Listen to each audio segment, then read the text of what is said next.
আমি এমন একটি বিষয় যখন নজরে আসলো আমি সঙ্গে সঙ্গে স্তব্ধ হয়ে গেলাম। আমার বলার ভাষা আমি হারিয়ে ফেললাম। আমি এখানে আপনাদেরকে কি বলবো বা আপনারাই আমার জবান থেকে কি শুনবেন? যিনি নাকি ইসলামিক স্কলার, মাঠে ময়দানে কোরআন হাদিসের অগাধ জ্ঞান রাখতেছেন, প্রত্যেকটি মানুষকে জ্ঞান দান করতেছেন এবং প্রত্যেকটি মানুষকে সে ধর্মীয় শিক্ষা দিয়ে মানুষের ভেতরে নৈতিক মূল্যবোধ জাগিয়ে তুলতেছেন। এমন একজন ব্যক্তি আমির হামজা সাহেব। উনি ৩ বছর কোরআনুল কারিম তিলাওয়াত করার মাধ্যমে উনি ১৩ জায়গাতে ভুল পেয়েছে। নাউজুবিল্লাহি মিন জালিক। আজ এমন একটি কথাও বাংলার জমিনে থেকে শোনা লাগলো মুসলমান হিসেবে। যদি এই কথাটি ইনি না বলে যদি অন্য ধর্মের কোনো লোক বলতো, তাহলে কিন্তু আমাদের ভেতরে একটি এমন ঝড় বয়ে যেত, আর এমনভাবে আমরা এটাকে নিয়ে প্রতিবাদ শুরু করে দিতাম, আর আমরা এর জন্যে করে বিভিন্ন জায়গাতে হাঙ্গামা শুরু করতাম। উনি যেই কথাটি বলেছেন যে কোরআনের ১৩টা জায়গায় উনি ভুল পেয়েছেন, আসলে আমাদের জানার দরকার উনি পবিত্রময় কোরআনুল কারিমের কোন আয়াতের কোন তাফসিরে বা কোন আয়াত কত নাম্বার আয়াতে উনি ভুল ধরতে পেরেছেন। আমরা এটা জানতে চাই এবং দেখতে চাই। এটা আল্লাহ রাব্বুল আলামিন ভুল বলেছেন নাকি কোনো লেখক ভুল লিখেছেন?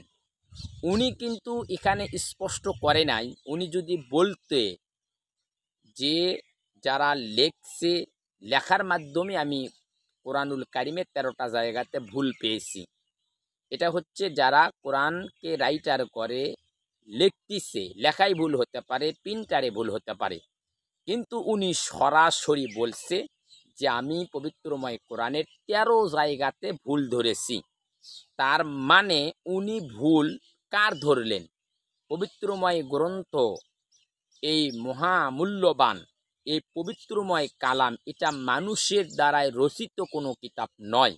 এটা মহান রব্বুল আলামিন জাল্লে জালালুহু শানহু দ্বারাই প্রেরিত, এবং আল্লাহ পাক রব্বুল আলামিন নিজে এই পবিত্রময় কোরআনুল কারিমের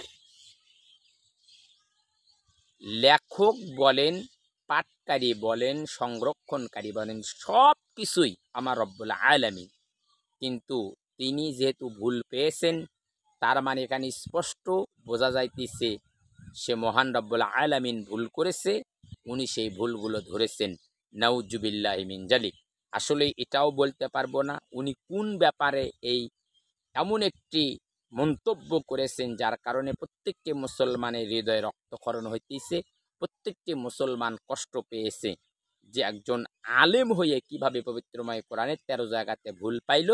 আর বিগত যত আলেম ওলামা ছিল বা যিনি কোরআনের পাখি, আন্তর্জাতিক খ্যাতি সম্পন্ন মুফাসসিরে কোরআন আল্লামা দেলোয়ার হোসেন সাঈদী সাহেবের জবান থেকেও তো উনি এ ধরনের কোনো কথা কোনো তাফসির মাহফিলে বলে নাই যে আমি কোরআনের ১৩টা জায়গাতে ভুল পেয়েছি। আসলেই তারা কি প্রতিষ্ঠা করতে চায় আর আমাদেরকে কি বুঝাতে চায়, বা তারা আমাদেরকে কোন পথে নিয়ে যাইতে চায়, আসুন আমরা সামনে আরও বিস্তারিত জানবো ইনশাল্লাহ। আর পবিত্রময় কোরআনুল কারিমের কোনো ভুল নাই। যেই কথা উনি বলেছেন এটা একটা বিভ্রান্তমূলক তথ্য। পবিত্রময় কোরআনুল কারিমের রক্ষণাকারী, হেফাজতকারী, লেখক এবং পবিত্রময় কোরআনুল কারিম যিনি পৃথিবীতে প্রেরণ করেছেন, সেই মহান রব্বুল আলামিন হচ্ছেন এই পবিত্রময় কোরআনুল কারিমের একমাত্র মালিক, যা তিনি পৃথিবীতে পাঠানোর সঙ্গে সঙ্গে বলেছেন যালিকাল কিতাবু লা রাইবা ফি, আমার এই কিতাবের ভেতরে কোনো সন্দেহ নাই, হুদাল্লিল মুত্তাকিন, হুদাল্লিল মুত্তাকিনদের জন্য। তার মানে বুঝতে পারলেন যে আল্লাহ তাআলা রাব্বুল আলামিন কোরআন নাজিল করার সঙ্গে সঙ্গে যে কোরআনুল কারিম মানুষ পড়বে, শুরুতেই আল্লাহ রাব্বুল আলামিন গোটা জাতিকে চ্যালেঞ্জ ঘোষণা করেছেন। প্রত্যেকটি মানুষেরা এই চ্যালেঞ্জের সম্মুখীন হয়েছিল, কেউ আল্লাহ রাব্বুল আলামিনের চ্যালেঞ্জের সাথে পারে নাই।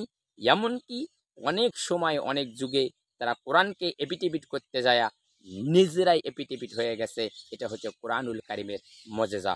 ভালো থাকবেন, সুস্থ থাকবেন। আল্লাহ হাফেজ।